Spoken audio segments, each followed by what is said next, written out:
Ada sebuah perumpamaan yang indah yang disampaikan oleh baginda Rasulullah SAW, di mana beliau mengibaratkan bahwa sikap hidup, mentalitas orang-orang yang beriman itu seperti lebah.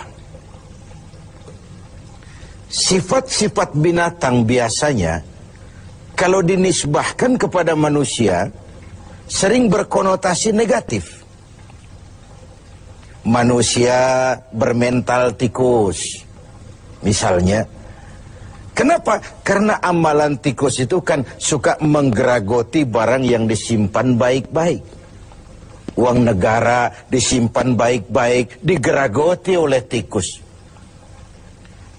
Hutan lindung dijaga, digeragoti oleh tikus. Illegal logging namanya. Tikusnya sekarang pakai dasi.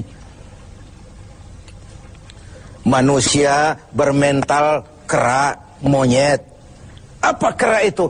Tamak bin rakus alias rakah. Coba monyet kasih pisang, dimakan. Penuh mulutnya, kasih lagi tangannya yang nyepeng. Kasih lagi, kakinya pun bisa megang. Mulut penuh, tangan penuh, kaki megang. Teman sebelahnya dikasih pisang, masih dirampas juga. Manusia bermental monyet menjadi penghalang bagi tumbuhnya pemerataan. Sehingga sering terjadilah gunung ditimbun, sumur digali. Gunung yang sudah tinggi itu ditimbun, sumur yang sudah dalam itu pun masih digali lagi. Jadi sifat binatang kalau dinisbahkan kepada manusia sering berkonotasi negatif. Tapi kali ini Rasul mengibaratkan mentalitas seorang mukmin seperti lebah, tawon. Apa sih lebah itu? Dan kenapa orang mukmin seperti itu? Mari kita kaji lebah ini. Yang pertama, lebah itu yang dihisap selalu saripati bunga. Belum pernah lebah makan yang lain. Belum pernah kita dengar ada lebah makan oncom, lebah makan tahu, lebah makan lempeyek. Belum pernah. Yang dihisap selalu saripati bunga. Ini potret. Orang beriman itu mentalitasnya selektif. Yang dimakan yang Allah ridha, yang diminum yang Allah ridha, yang dimakan yang Allah ridha. Selektif dia. Karena apa? Karena yang kita makan, yang kita minum akan masuk ke perut besar, digiling oleh perut besar, melahirkan energi, menggerakkan sel-sel pembuluh saraf. Kalau itu dihasilkan dari makanan haram, kita akan cenderung berpikir yang haram juga. Gak ada maling mikirin majelis taklim. Yang dipikirin rumah siapa lagi nanti malam. Karena itu umat ini orang beriman selektif. Yang diminum yang Allah ridha, yang dimakan yang Allah ridha, yang dipakai pun yang Allah ridha. Itu mentalitas. Kita hidup di zaman di mana dunia makin mengglobal. Persaingan semakin tajam dan ketat. Tapi seiring dengan itu, kita makin banyak punya pilihan. Jangankan soal makan dan minum, soal ibadah saja, orang sudah banyak pilihan sekarang ini. Di depan rumahnya ada masjid. Dia sholat Jumat ke masjid lain yang lebih jauh. Dia mau bayar taksi. Waktu orang tanya, bung, depan rumahmu kan masjid, kenapa kau berongkos sholat ke tempat yang lebih jauh? Apa jawabnya? Saya sholat di sana merasa tambah ilmu, mas. Khutbahnya bagus, sholatnya khusyuk, imamnya bacaannya fasih. Masjid kita ini khutbahnya bahasa Arab, khotibnya aja nggak ngerti, apalagi saya. Ibadah pun orang sudah memilih. Begitulah kemudahan-kemudahan yang dihasilkan oleh ilmu dan teknologi menyebabkan kita mempunyai banyak pilihan. Karena itu dalam hal sandang, pangan, dan papan, filter harus kuat. Orang mukmin mentalitasnya tidak asal pakai, tidak asal makan, tidak asal minum, tapi ada frame. Allah ridho apa tidak? Yang diminum, yang Allah ridho. Yang dimakan, yang Allah ridho. Yang dipakai pun, yang Allah ridho. Itu mentalitas. yang dihisap selalu saripati bunga, yang dimakan makanan yang selektif, yang baik. Baik menurut siapa? Menurut Allah, bukan menurut kita. Kalau menurut kita kan relatif. Baik kata kita, belum tentu baik kata orang lain. Enak menurut kita, belum tentu enak juga menurut orang lain. Jadi barometernya itu yang baik adalah apa yang dikatakan baik oleh Allah. Yang tidak baik, apa yang dikatakan tidak baik oleh Allah. Ini yang pertama. Yang kedua, orang mukmin itu seperti lebah. Apa lebah itu? Yang dikeluarkan selalu madu.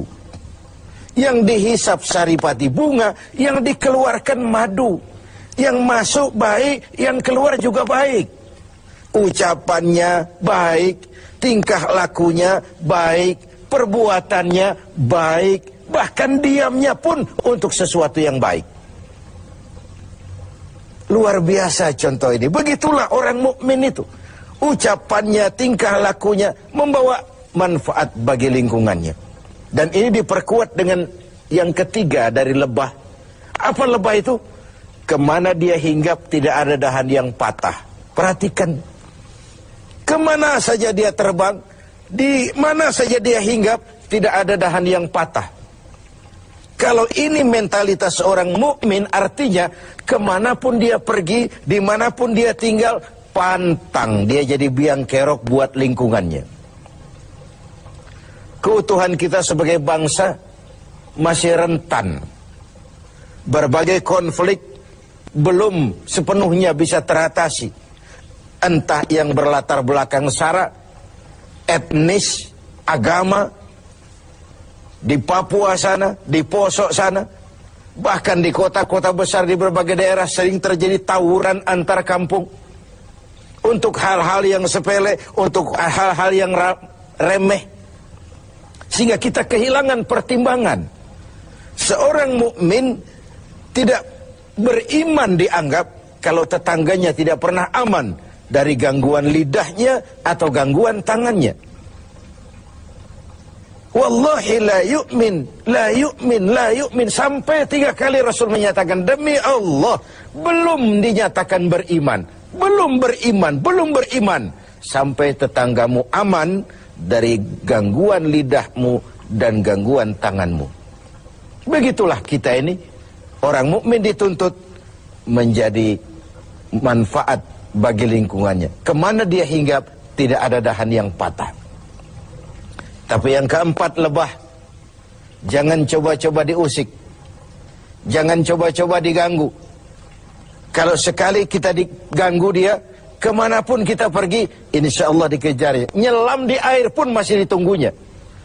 Tapi kalau tidak diusik, tidak diganggu, nggak ada lebah iseng ke pasar nyariin orang lalu menggigit orang di sana. Nggak ada. Begitu dia terusik, dia tampil menjaga harga dirinya. Dia tampil mempertahankan kehormatan dirinya. Inilah mentalitas mukmin. Dia tidak pernah buka front, gak pernah cari gara-gara, gak pernah cari musuh. Tapi bertemu musuh pun dia pantang lari. Kita sarikan dari 4 mentalitas ini. Pertama, orang mukmin adalah orang yang selektif. Karena kita tahu bahwa makanan dan minuman sangat mempengaruhi bukan saja pertumbuhan biologis kita, tapi juga pertumbuhan daya pikir kita. Karena begitu makanan dicerna oleh anggota tubuh kita, lalu ditransfer ke seluruh jaringan-jaringan tubuh, melahirkan energi yang menggerakkan sel-sel pembuluh saraf, maka dia akan cenderung kembali dari mana makanan dan minuman itu berasal. Kalau dia berasal dari barang yang haram, dia akan cenderung menggerakkan sel-sel pembuluh saraf untuk cenderung berpikir tentang yang haram juga. Akibatnya perbuatan pun akan mengarah kepada yang haram.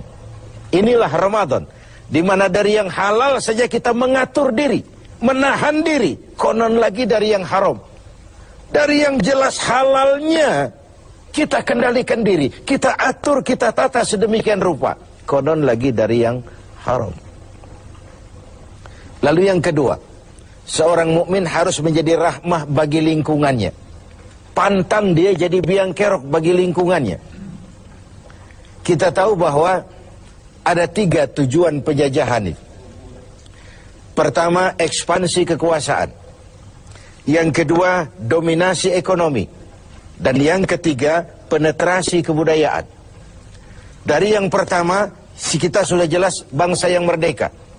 Tidak ada lagi kekuasaan asing yang mengatur kita, apalagi bercokol di tanah air tercinta ini.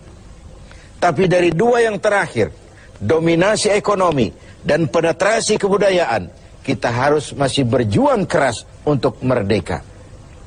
Secara ekonomi, kita masih bergantung kepada bantuan asing. Lalu bermanis-manis kita anggaplah itu sebagai pelengkap. Tapi akhirnya jadi penentu. Jadi beban yang memberatkan. Bukan saja kita, tapi anak cucu kita di belakang kemudian hari nanti.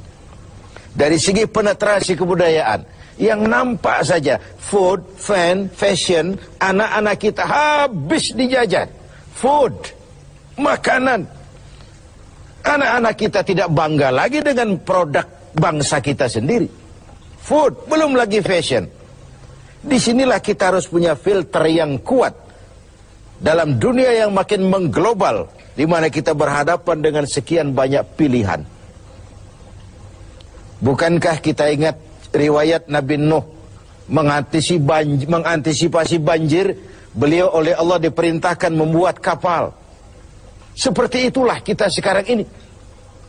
Mungkin sebagian kita menghadapi banjir lumpur di Sidoarjo sana. Tapi yang tidak, kita tetap menghadapi fase-fase banjir itu. Entah banjir maksiat dan munkarat, entah banjirnya peradaban dan kebudayaan yang menghancurkan moral anak-anak kita. Menghadapi banjir seperti itu, bersikaplah seperti Nabi Nuh terhadap umatnya dan Nabi Nuh terhadap putranya sendiri. Apa yang terjadi? Kan'an putra Nabi Nuh tidak ikut naik ke kapal, tapi kumpul di darat bersama orang-orang kafir. Sebagai orang yang punya tanggung jawab, Nabi Nuh memanggil putranya untuk ikut naik ke kapal, jangan sampai hanyut ditelan banjir. Begitulah kita harus menyelamatkan anak-anak kita, naik kapal iman, naik kapal kebersamaan, naik kapal keselamatan, agar tidak dihantam oleh banjir.